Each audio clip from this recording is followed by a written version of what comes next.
Welcome to the Leaders in Payments podcast, where we talk to C-level leaders from across the payments landscape.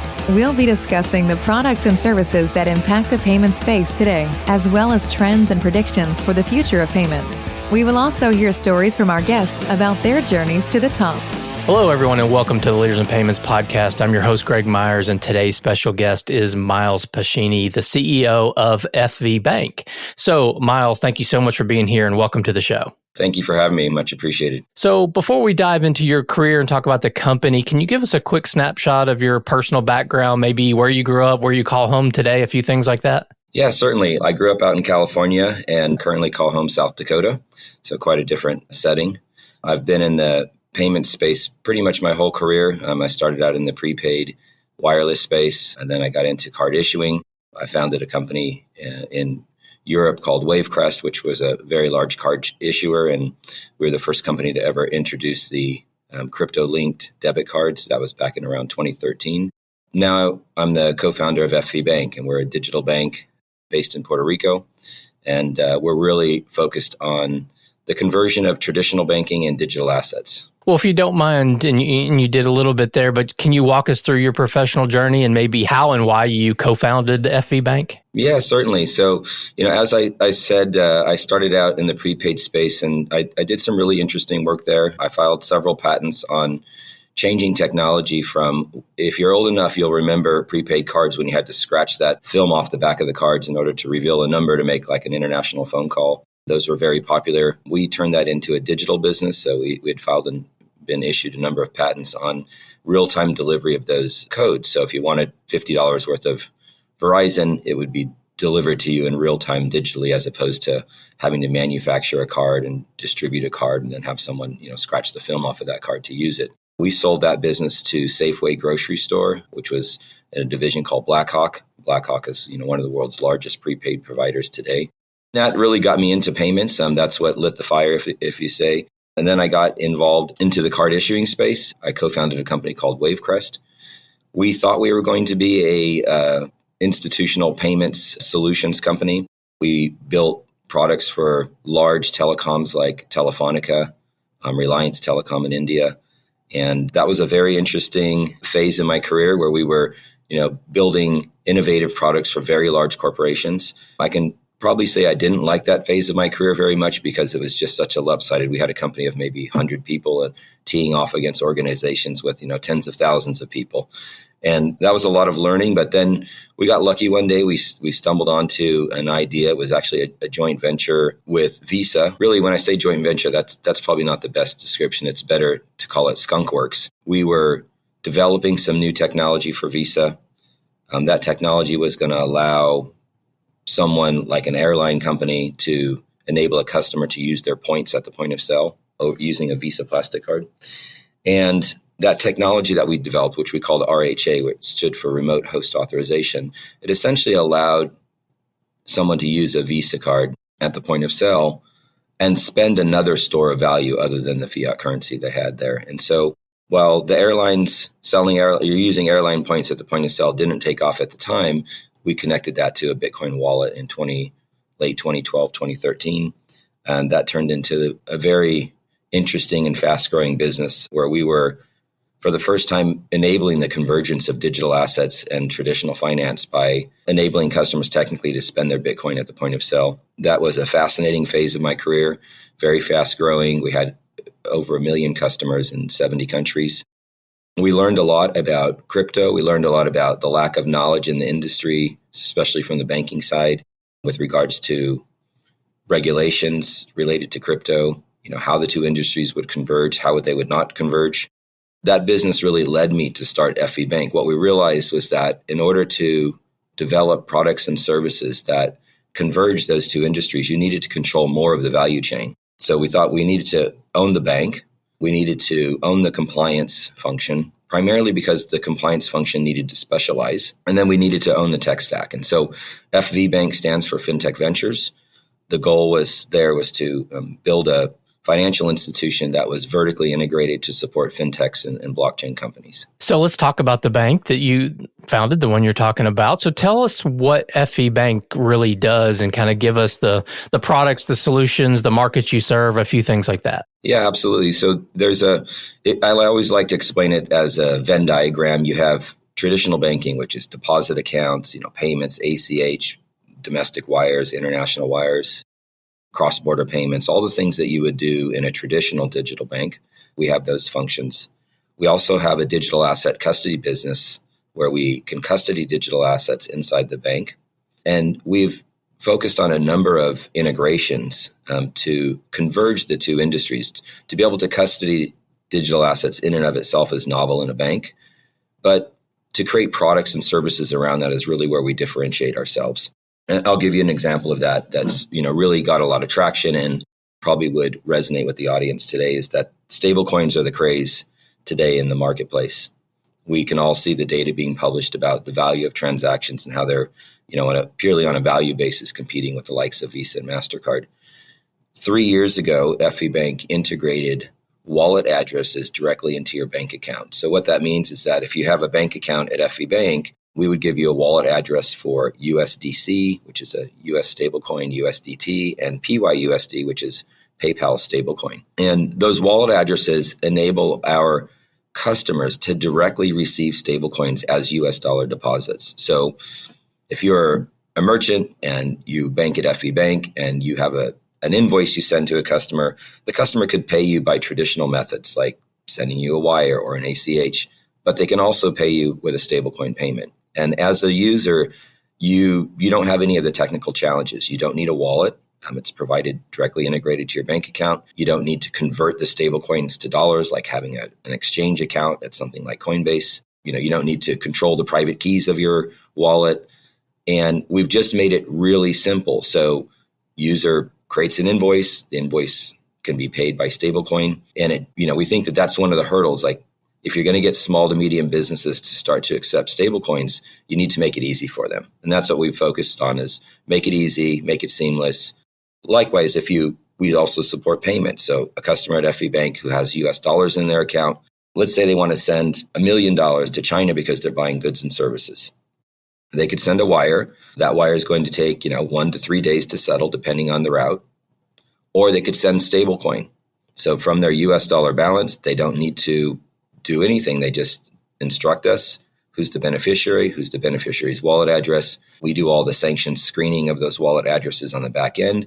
We mint the stable coins and send them in real time. That payment will arrive to the beneficiary in maximum 20 minutes. So we've created an environment where banking customers can interact with and seamlessly leverage the benefits of the blockchain without having to necessarily adopt the technology. Are there certain verticals within the small to medium-sized businesses that this is more designed for, or is it really across the board? There will be a spectrum of adoption that will take place over time. The early adopters are the digitally native companies, so companies who are born out of or accustomed to dealing with digital assets.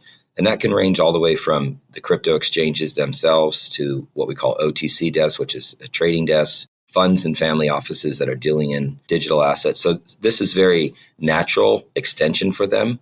And that's the largest part of our business today. But now we're starting to see like the import-export industry, especially when you have like an east-west trade. They're looking for faster, ways to settle payments, more secure ways to settle payments. And so if you think about it, if you're buying 1,000 widgets from overseas and you send a bank wire, it's going to be, let's say 3 days until that transaction settles. So that means your product's not going to ship for at least, 4 days probably. If you send them a stablecoin transaction, they receive it in, let's say 20 minutes and they can ship today. So for people who are in the import-export business, they're starting to adopt these types of services. But, I think over time, if we do a good job of making it seamless, it'll move to any business and then ultimately to consumers. People ask me all the time, when will consumer adoption happen? Consumer adoption will happen when the consumers don't know that they've adopted it.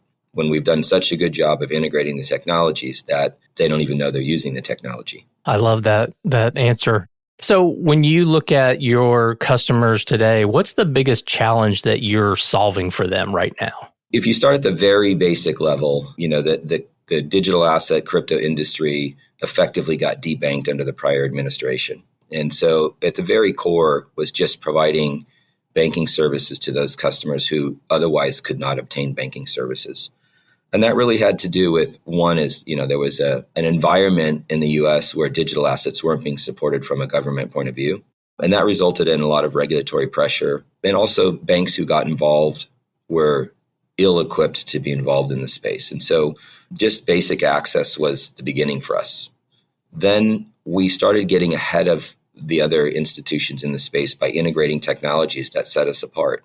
So for example, the stablecoin example I gave you, I don't know of another bank in the United States that you can seamlessly receive and send stablecoins. I hope that changes. I don't want us to be the only one. I want it to be the norm in the future. But not only, addressing the basic needs of the customer, but then getting ahead of the curve by developing products and services that directly resonate to them. So for example, at FV Bank, we have a product called FVNet. FVNet is a product that's widely used by our customers. It's a peer-to-peer intrabank settlement system. So because we have a lot of digitally native companies on our platform, they do a lot of trading with each other. So you have a buyer and a seller at the institutional level for digital assets. With FVNet, our clients can settle to each other intrabank in real time. So this is a feature that really appeals to that group. And we're solving a problem from there, which is the speed of the movement of money. So with stablecoins, you have speed of movement of money outside of the bank. With FVNet, you have the speed of moving money inside the bank. And so we're solving problems by giving them basic access and creating features which appeal to their needs. And also, those features are leading to more generalized adoption.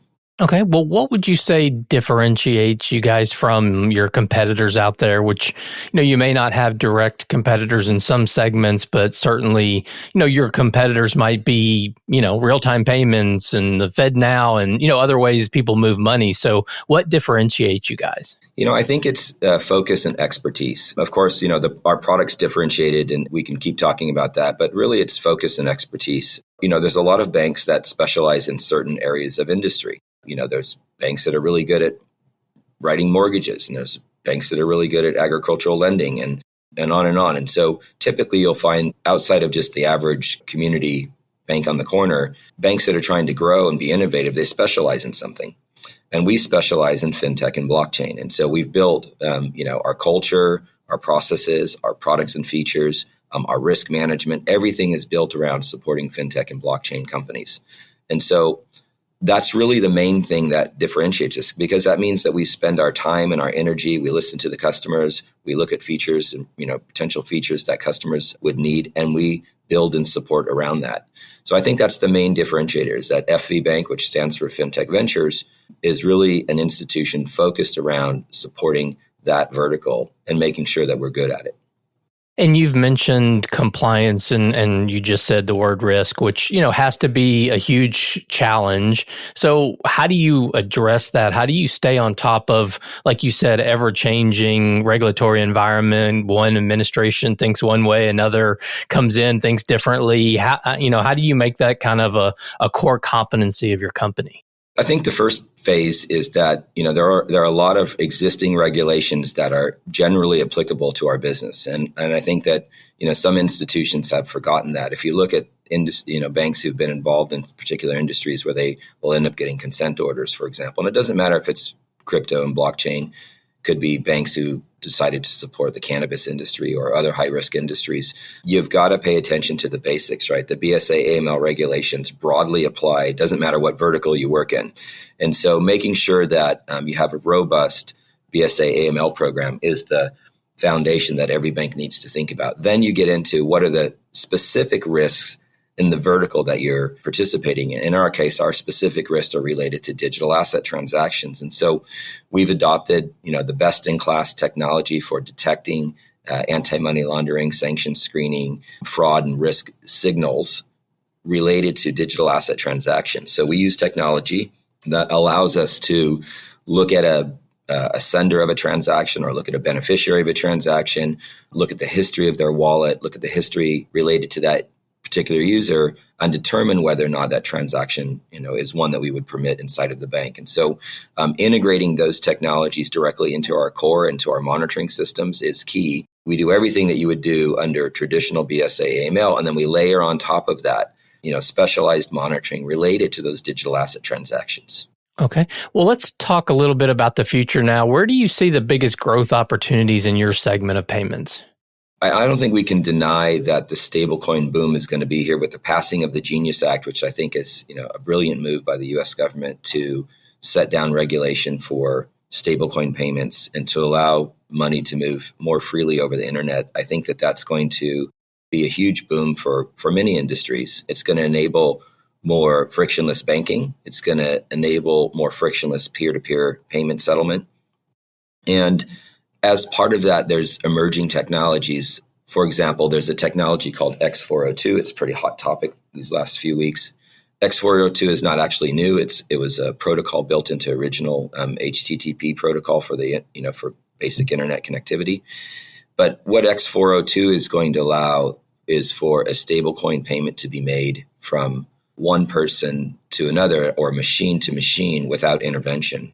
I'll spend 1 minute going into it if you don't mind, and then you can maybe grasp the power of it. But essentially what X402 is going to allow is, let's say you have an internet resource like content. Let's say you produce a weekly piece of content and people would normally pay for that content. In today's world, the customer has to go to your website, they have to sign up, they have to enter their Visa, MasterCard, whatever payments, PayPal, whatever you accept. And then you as the content provider, you have to go out to Visa or MasterCard or PayPal and you have to get an authorization for that transaction. And then you have to settle that transaction with the network that you've processed that payment for. So you have a man in the middle that is deciding, do this person have credit limit? Do they have balance? Are we going to approve the transaction, deny the transaction, et cetera? And then you have to collect from that party. With X402, it truly is peer-to-peer. And so if you're a content provider and you want to sell your piece of content for $1, instead of accepting payment cards or similar bank transactions with a man in the middle, X402 will allow you to pay directly in the transaction with a stablecoin. So if I'm the buyer, I connect to your website responds with a 402 that tells me that it's $1 to access the content. I have a wallet. My wallet tells me, hey, it's $1 to access this content. I approve it. Transaction's done. Peer-to-peer direct settlement, no man in the middle, and there's no chargebacks, period. It's done. That type of technology is going to completely change the way that commerce works. The ability for the buyer and the seller to directly settle payment over the internet without intermediary is going to be a huge driver of the industry. And that's just one example of how stablecoins, will grow.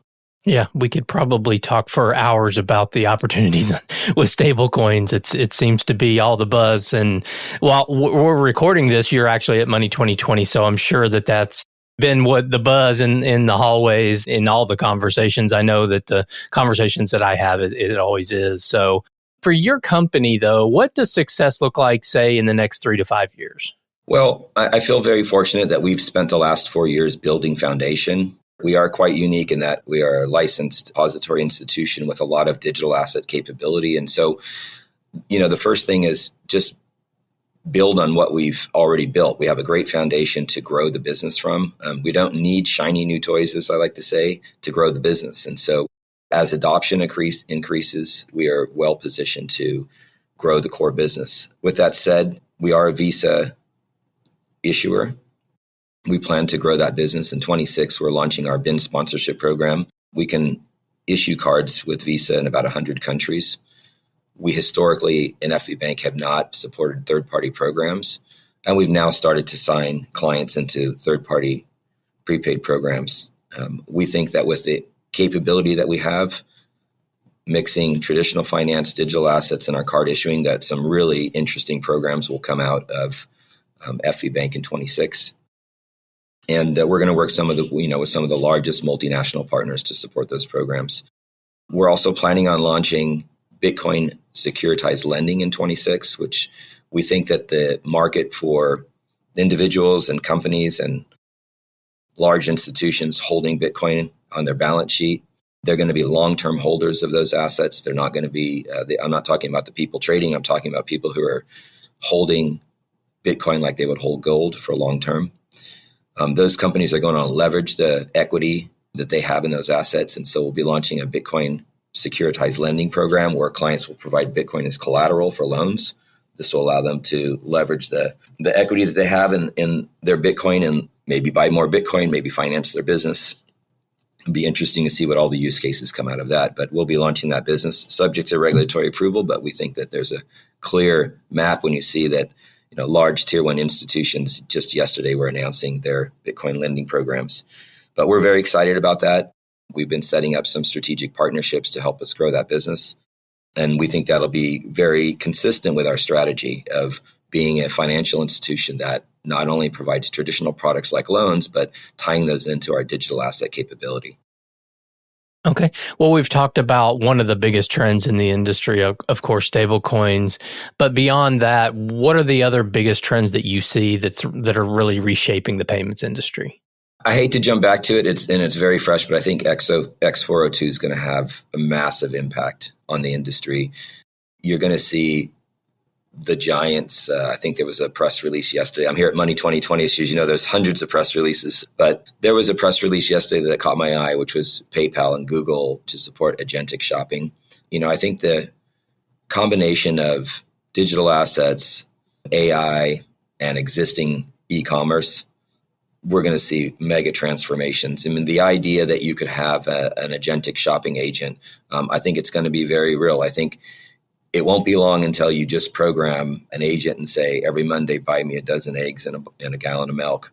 And it goes out and buys it and it shows up on your porch. And you don't break out your credit card. You don't go to Amazon.com. It all just happens for you. I don't think that's science fiction anymore. And part of that will happen because of partnerships like PayPal and Google with existing commerce sites. And part of it will happen because completely new startups that we haven't heard of are going to figure out how to make our lives easier. I think things like machine to machine, we really haven't, touched on that. But I think as a payment method, pulling if I'm a Tesla owner, you pull your Tesla in, you plug in, it charges. I think now that when you pull in, the machine's going to talk to the machine and it's going to negotiate payment on your behalf without a credit card, without a bank behind it. And it's all going to be done on chain. So I think machine to machine payment, agentic payments, I don't think it's science fiction. I think the technology is here now. And I'm looking forward to seeing the companies who implement those technologies, and the role that FV Bank wants to play is we want to be selling the picks and the axes to the innovators, the fintech companies who develop those products, and we give them the underlying support that they need. Okay. A couple final questions. So if you could go back and give yourself some advice at the start of your career, what would that advice be? Oh, wow. That's a great question. I think that when you're a young entrepreneur, sometimes you get blinders on. You get so caught up in the widget that you're trying to invent that you lose sight of the big picture sometimes. So I think that stepping back when you're building something, looking at the broader market, understanding how, your product or service that you're building is going to impact the broader market. I see a lot of times where, because we deal with a lot of entrepreneurs at FE Bank as well, they'll build something that's too narrowly focused. It becomes not a product, but a feature of something else in the future. And so trying to have that broader vision. And, it doesn't apply to me, but general entrepreneurial advice is that I work tirelessly. I love what I do. I've always loved what I do. And that's what makes doing what I do so easy. It's enjoyable. So find something that you really are interested in, that you can read about, study, learn. If you find something you really like, it's not work. And that's probably been, I would say it's the opposite of your question. The biggest blessing of my career is that I've always worked in an area that endlessly interested me. And so it doesn't feel so much like work. No, I love that. All that advice and that final part is very important. And, people listen to that, everyone would be a little happier, I think, if they could find those things they're passionate about and enjoy doing. But one final question. So what would you want people listening today, what would you want them to take away from this conversation? That digital assets and crypto are not just a science experiment anymore. It's getting woven into into reality for us. I like to, go back to early email days. I remember setting up my POP3 account and getting 100 errors because it wouldn't work. And then we had IMAP, and what's the difference between POP3 and IMAP, and how do you configure your browser to get your email, and just all of those inconveniences of this new technology called email. And now today, we send email, hundreds of them a day around the world seamlessly. You can just go to Gmail and get a free account. And, it's just basic need of life now. And so crypto's getting to that same inflection point where, yes, it's clunky. Yes, it's misunderstood. But the real acceleration and the adoption is going to come pretty quickly, I think. And it's going to benefit a lot of people. It'll make things that we think are difficult today easy and seamless tomorrow. Just like, the internet has changed our lives so much. Social media has changed our lives so much. We all take the underpinning technology for granted. And I think the same thing is going to happen with digital assets. The ability for money to move over the internet, the ability for people to more freely send money. If you want to send money overseas today, it's at least a one-day event through a banking transaction. The ability to send money overseas in seconds or minutes, it is going to change the way that commerce happens. And so I think we're at that point where real change is going to happen. I'm looking forward to the current administration passing the Clarity Act. I think that will be very helpful to accelerating growth. It'll help regulated businesses understand the guidelines under which we can enter that inflection point of the industry. And so that's very exciting. Okay. Well, Miles, I think that's a great way to wrap up the show. So thank you so much for being here today. I know your time is very valuable, so I really do appreciate you being on the show. Thank you very much for having me. And to all you listeners out there, I thank you for your time as well. And until the next story.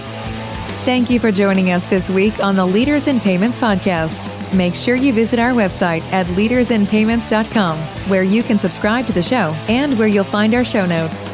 If you enjoyed listening, please share on your social channels as well.